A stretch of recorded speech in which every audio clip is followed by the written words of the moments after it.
Happy Thursday, everybody. Welcome to the Austin Birm Show. I'm Jeremy Birmingham. Austin is in Tennessee. He's at Dollywood or something today, so I'm solo, which is fine because as per the last 2 weeks, there's a lot of recruiting conversation and a lot of recruiting discussion to get into, and we're not going to waste any time. Late Wednesday night, Ohio State added a commitment number 17 from three-star offensive lineman Aaron Thomas, a pretty interesting offensive tackle prospect from Mountain Point High School in Phoenix, Arizona.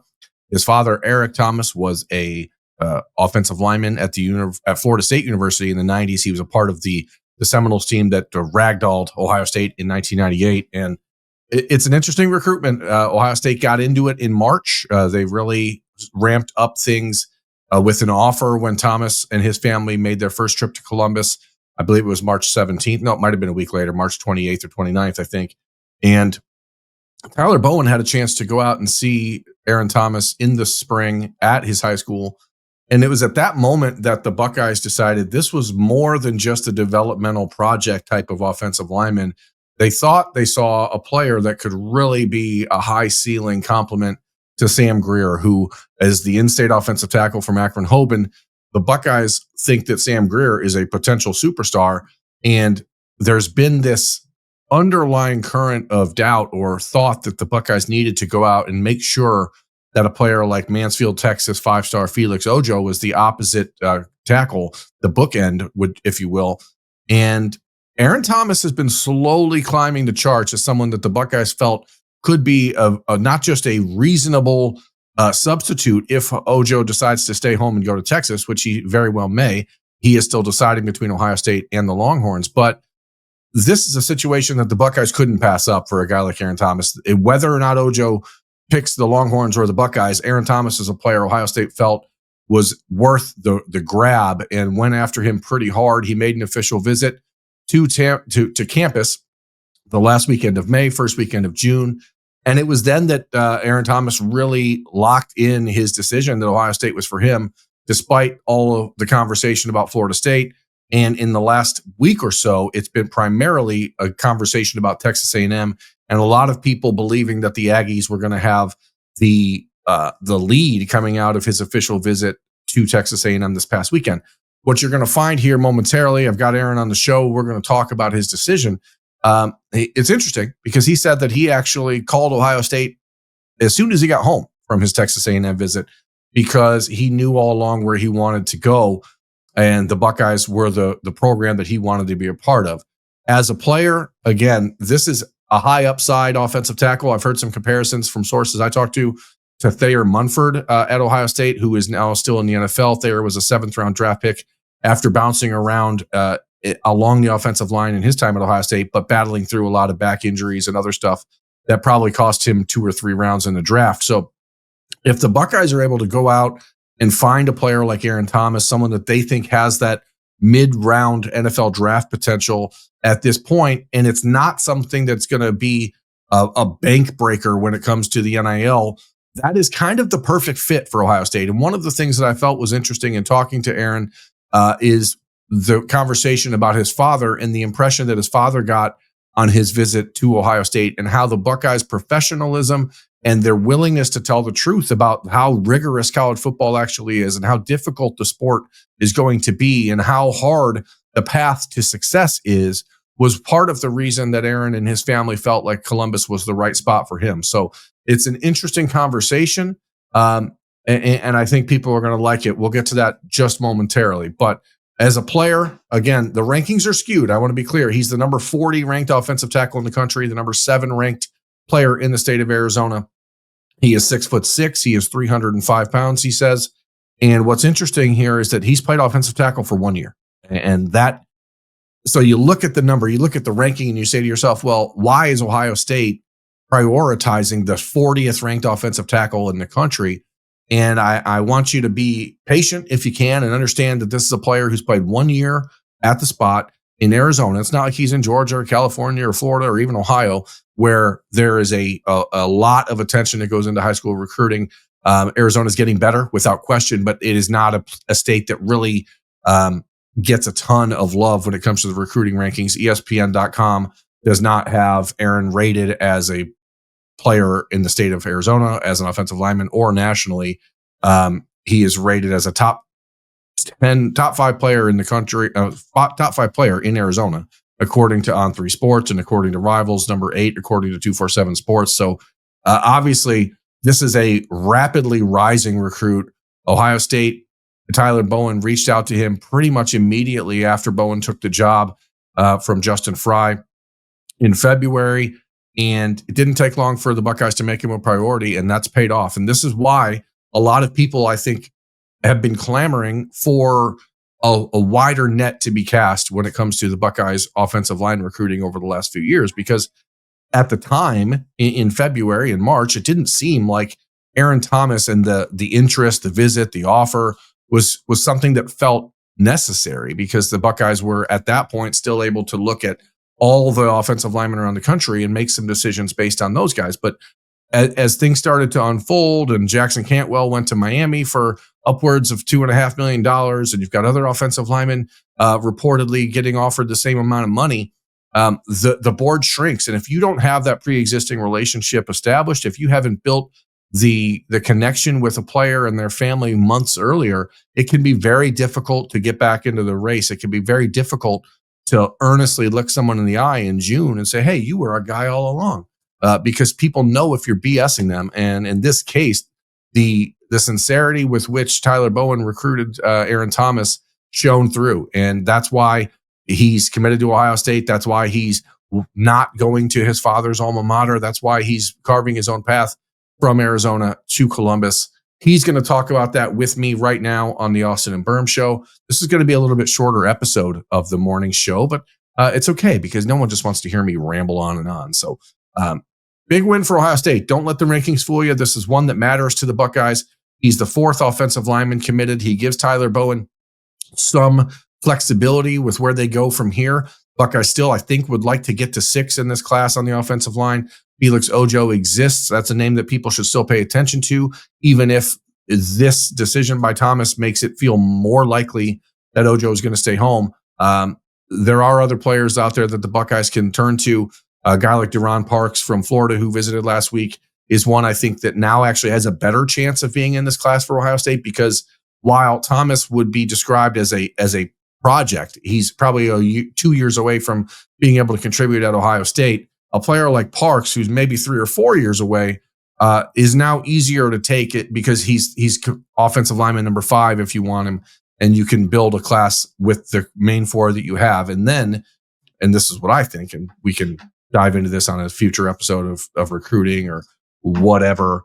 But I think that there is a few months ahead now for Ohio State to really push the envelope and push the dial to see if there's any chance that Adam Guthrie from Washington Courthouse, Ohio, Miami Trace High School, who's committed to Clemson, if there'd be any interest from Guthrie to end up staying home. Because the more I hear from people around the Ohio State football program about the offensive line priorities, the more it seems like there's actually become a real affinity for Adam Guthrie, his athleticism, and what he could potentially develop into. So obviously he's committed to Clemson. That's not going to be an easy flip. But again, what Aaron Thomas gives is the ability to say, hey, we've got our second tackle. Now we can try to maybe find a third.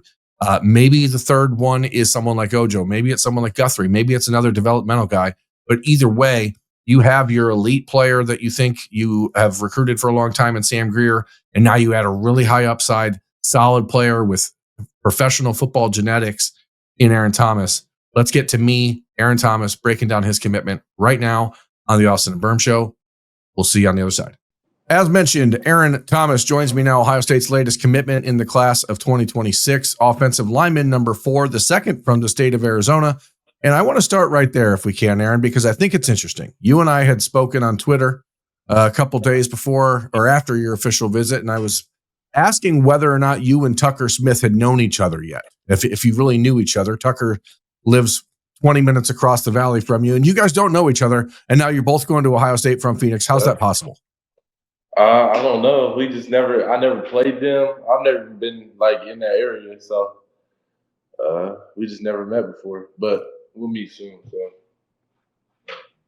when this whole recruiting process got underway and really started to pick up for you, it started most like what, back in January or so after people saw your junior film, you've only been playing the offensive line for 1 year. Is that correct? Yeah. Yes, sir. So now 6 months later, you're committed to play for the national champions. Yeah. Is that insane to you when you think about it? Yeah. It's kind of to put it in that perspective, but I mean, I've just been working hard and it paid off. So let's just start with the most basic question. Why Ohio State? You have options. You went on visits to Florida State where your father played, Texas A&M. You went to Washington. You've seen a lot of places around the country. What was it about Columbus and Ohio State that made them the right fit for you? I would say, first of all, just the culture of having linemen just go to the NFL and the culture of winning games. Obviously, just won the national championship. Another key point for me, it would be the coaches, how I get along with Coach Bowen, Coach Johnson,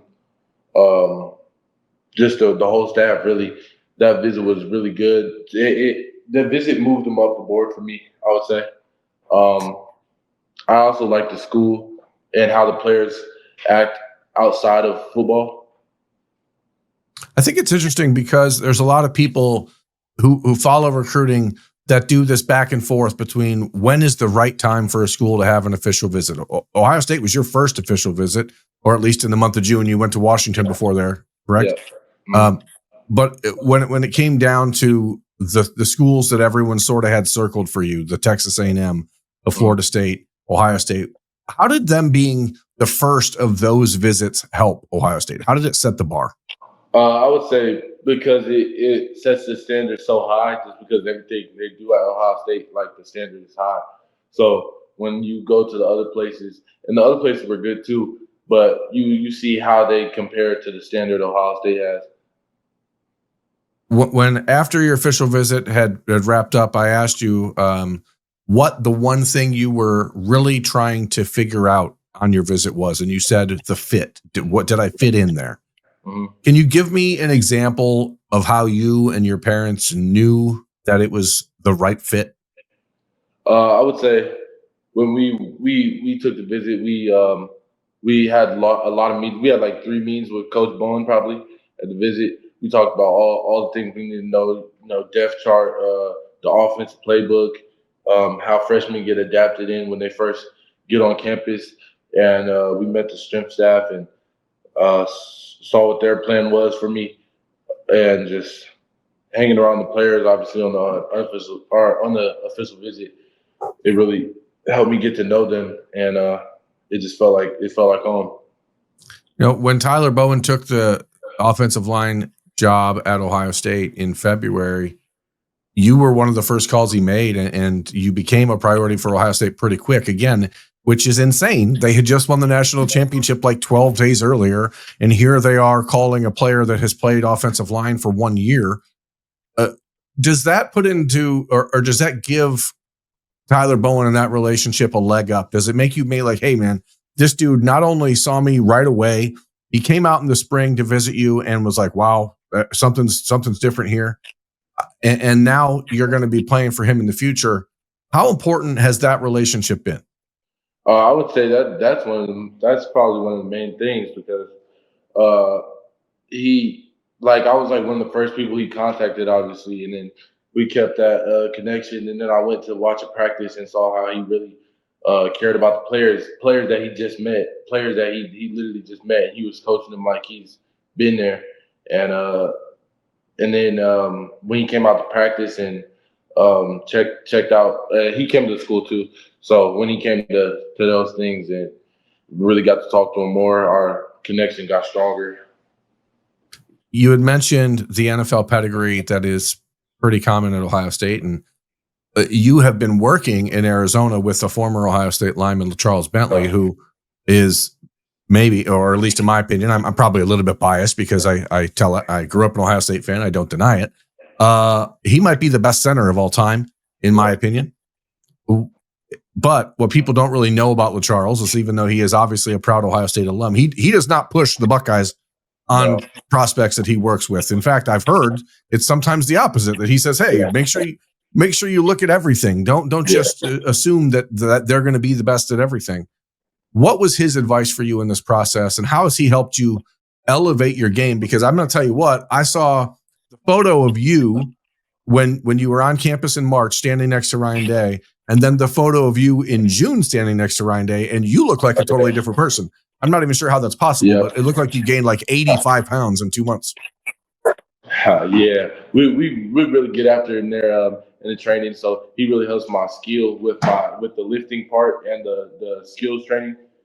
His main thing was through this recruiting process was he didn't push Ohio State at all. So he really just wanted me to explore everything, see all the options I had, and then just turned out the best option was Ohio State. But he's helped me mentally in the game too. Just things like IQ wise and tips and tricks for O linemen. So I'm really grateful to be able to go to him. Yeah, Charles was not a highly ranked kid coming out of high school. There were a lot of people who were, obviously it was 25 years ago. People didn't spend as much time focusing on recruiting rankings and that sort of stuff as they do now. But as I look at your ranking, and this is I'm going to just put you on the spot, Aaron, okay, because that's what I do. You're ranked as the number 40th, the 40th ranked offensive tackle in the country. How does that motivate you? How does it make you think about this process? And is it just you saying, hey, I've only played this position for 6 months. That's pretty damn good for playing it for 6 months.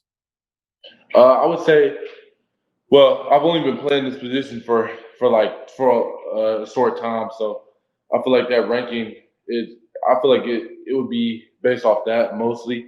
But I mean, I don't really look at rankings that much.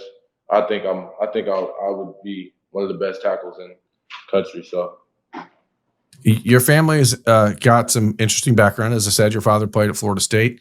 Your father played with Corbin Fordham's father at Florida State. Corbin Fordham, the Ohio State 2026 tight end commitment. When you told Corbin that you're coming to Ohio State, what was the reaction from him? Oh, he was ready to go.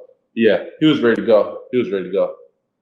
Explain to me and to the people watching, listening, when you make the phone call to Ryan Day and Tyler Bowen, and it's coming off of your official visit to Texas A&M, and all of the social media buzz, the crystal balls, the RPMs, all of the predictions are saying Aaron Thomas is going to Texas A&M. Aaron Thomas is going to Texas A&M, and then you call them. Are they worried? How do they respond when you made that call to say, hey, actually, guys, I'm coming to Ohio State? Oh, they were, man. Coach Bowen was fired up, man. He was so happy. I mean, I think all the coaches. I don't know if it came as a surprise. I would say he just wasn't expecting that call when I made it. So it was a fun moment. How much time after official visits wrapped up did you and your parents need to say, hey, we're settled? It was that day, the day I got back from the airplane. I got back from A&M, and then when I came to my house, I made the call. What is the lasting impression of a visit like that down at Ohio State? It's been now 3.5 weeks since you were there. What is the piece of the puzzle that has carried that interest through?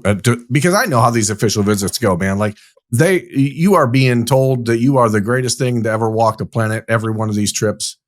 What made Ohio State different when it came to the way that they treated you? I would actually say that's one of the main things is they didn't treat anybody like they were just the best player in the world. I mean, they obviously showed that they care about you and they love you, but they don't really they're not into the stars type of thing. They're not trying to sell you something that's false. They tell you it's hard practice. It's going to be demanding, and just the people who are meant to be a Buckeye will be there. And I would say the visit. I mean, I want to go back. I'm excited to go back. So the visit was great. I assume for your father, a guy who played high-level college football, won a national championship, I think, at Florida State, right? Or beat Ohio State in the 98 Sugar Bowl, that team that was absolutely dominant. I assume hearing that and hearing the truth on a college campus like that really resonates with someone like your father, right? A guy who's played professional football, who had an opportunity to play professional ball. Like that would seem to me to be something that he's been trying to probably tell you for years. Like, hey, this is actually really hard. Mm-hmm. Yes, sir. He actually, so I think that's one thing he liked because, his team was like good wire to wire, like Ohio State and stuff. He actually saw a lot of resemblances. Like this team is actually really good. It is actually going to be hard. It's not like, and I'm actually glad they didn't try to sell anything, try to make it seem like it was sunshine and rainbows, but they'll get that trophy at the end of the season. So I asked this to Sincere Johnson when he was on the show last week after his commitment. You were not a long time Ohio State recruit, so maybe you have a different perspective on this than Sincere, who has visited Ohio State a dozen times and gotten to know Ryan Day over the last 2 years. But when you get a chance to sit down with a head coach who has been through as much as Ryan Day went through in the last 8 months after the Michigan game in November to win the national championship, people calling for him to be fired, people calling for his family to have to be run out of town, and now he's the national champion. Do you gain somewhat of an appreciation for a coach who has the toughness to deal with that sort of situation? And why is that important to a player who has never met him before March? I would say that's very important. It shows character because he, no matter what the criticism he got, he still stuck with Ohio State. And his saying is actually Ohio State versus everybody. So I would say that really showed how tough this program actually is. And then I remember when they won, who said, I think it was Lathan Ransom. He was like, what they gonna say now? And it just shows how tough the program is. Another Arizona boy, Lathan Ransom, from out there in Tucson, or as I call it, Toledo, Arizona, as a Toledo, Ohio, and I think they're like the exact same city. You said you can't wait to get back to campus. Does your schedule align for you to be there for the season opener against Texas, or is that not the plan? Yep, that's the exact game I'm going to. That one will be crazy. Obviously, you've been committed to Ohio State now for about 10 hours publicly. How is the relationship with Sam Greer, with Maxwell Riley? Obviously, as we already talked about, you don't really know Tucker Smith very well. Have you started reaching out to these guys, and how important do you think it is moving forward for the offensive line group to gel and really form that camaraderie now? I would say we're probably going to start to reach out. I'm going to start reaching out to them soon, just seeing what's up with them. I think I have their numbers saved on my phone, so I'll hit them up.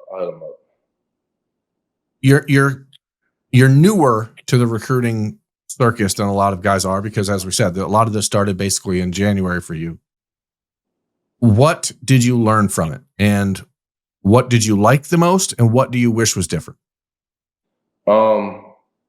The one thing I learned from it is it's not about the pictures and the buffets and stuff like that.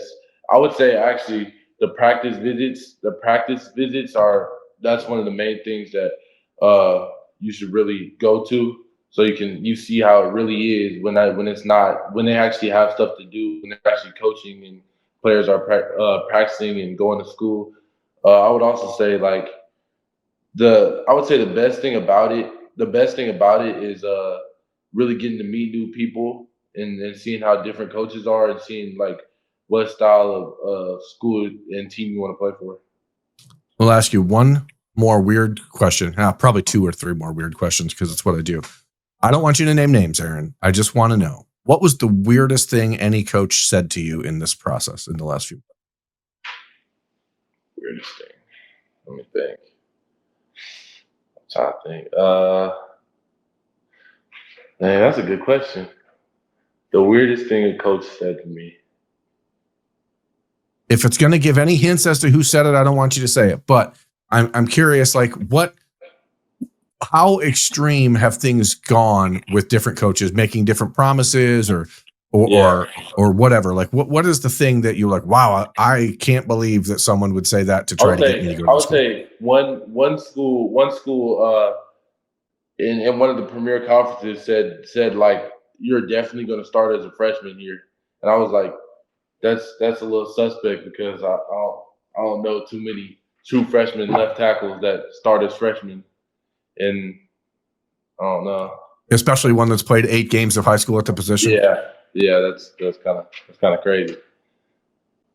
Do you have plans to early enroll? Where do things go from here for you, and how do you use this decision and this announcement as momentum to launch into your senior season? Yeah, I'm going to early enroll, so I'll be graduating in December and going to school in January. I feel good about committing because now I can just focus on my senior season. This year I'm going to try to win Gatorade Player of the Year in Arizona, and yeah. You're what, 6'6.5" or so? Are Yeah. you up over 300 pounds yet? Where are you at? I'm like 305. Have you had conversations with Mick Marotti about where they want you to be come December? Yeah, they said they'll put some weight on. Yeah, they'll put some weight on. I'm telling you, it's crazy, and I'm going to put it on the screen here for people to see it. The difference between you in March and you in June. Do you know how much weight did you gain? And maybe it's just perspective. Maybe it's just because the clothes you were wearing was different. But I'm telling you, you look like a totally different person in that 2.5 months. From March to June, I probably gained. I'm not sure. Probably like 5, probably like 5-ish, 5 to 10, 5 to 10. That's it. Okay, well then maybe maybe it's the clothing. Maybe it's one you're wearing a sweatshirt, one you're wearing a t-shirt. I don't know. Oh, you meant like March last year? No, March. This past March, you visited Ohio State and you took a picture with Ryan Day. Yeah.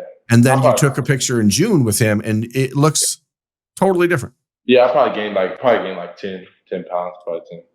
Well, then it's just the Charles Bentley and that weight program changing the way it looks, I guess, because it's substantial.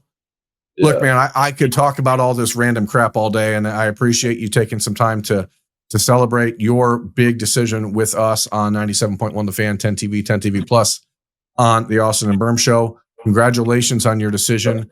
Welcome to Ohio State. We'll see you in August when you get back on campus. Yes, sir. That is Aaron Thomas. I'm Jeremy Birmingham. This has been The Beat with Austin and Birm. We'll talk to you Friday. Bye.